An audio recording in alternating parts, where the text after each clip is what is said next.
এতিয়া মই বৰ্তমান গৈ আছোঁ আমাৰ বগীবিল দলঙলৈ। বাইক লৈ গৈছোঁ, এইপিনে পুৰা পথাৰ। আজি মই কম বগীবিল দলঙত একচুৱেলি আছে কি। এইয়া ব্ৰহ্মপুত্ৰ নদীত পাই গ'লোঁ আৰু অলপ দূৰ আছে, তাৰপিছত বগীবিল দলং পাই যাম। আপোনালোকে চাগে দেখিবলৈ পাইছে সেইটো বগীবিল দলং। এইয়া ফেৰী এতিয়াও চলি আছে নেকি। মজা লাগিছে দেই দলংখন। অলপ ষ্টাণ্ট কৰোঁ বুলি ভাবিছোঁ, ইয়াতে জঁপিয়াই দিওঁ। এই মৰিলোঁ বাচিলোঁ। আৰু অলপমান দূৰ আছে বগীবিল দলং। মই একেবাৰে ওপৰত যাম, ওপৰত গৈ ধেমাজি লখিমপুৰ এয়া দেখাম আৰু বগীবিল দলঙৰ বিষয়ে কিছু কথা ক'ম।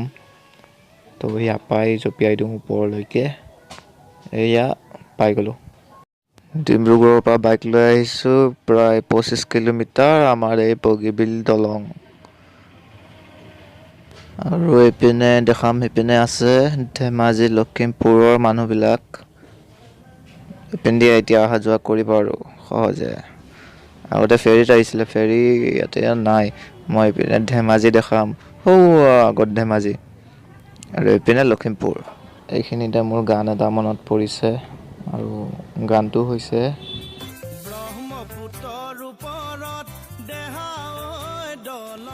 দলংখন অপেনিং হোৱাৰ পিছতেই কোনোবাই চিপছ খাই পেলাইছিলে। গাড়ীখন মই বিচাৰোঁ ৰ, ইয়াতে আছে গাড়ীখন, ক'ত গ'ল। চিপছ পেলাব আহিছে বগীবিল দলঙত, এইখন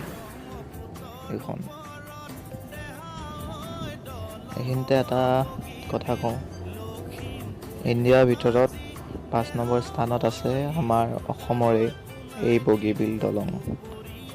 4 কিলোমিটাৰতকৈও দীঘল আছে এই বগীবিল দলং। তো অলপ যাওঁ, আগপিনে যাওঁ, চাওঁ। এয়া ব্ৰহ্মপুত্ৰৰ ওপৰত বগীবিল দলং। এতিয়া আগতে অহা যোৱা কৰোঁতে ইমান সময় লাগিছিল ডিব্ৰুগড়ৰ পৰা লখিমপুৰ। এতিয়াতো বেছিতকৈ বেছি 25 মিনিট, আধা ঘণ্টাতেই মানুহ অহা যোৱা কৰিব পাৰিব এতিয়া। তো ভিডিঅ'টো চোৱাৰ বাবে ধন্যবাদ। আৰু যদি ভাল লাগিছে ছাবস্ক্ৰাইব কৰিব, লাইক কৰিব।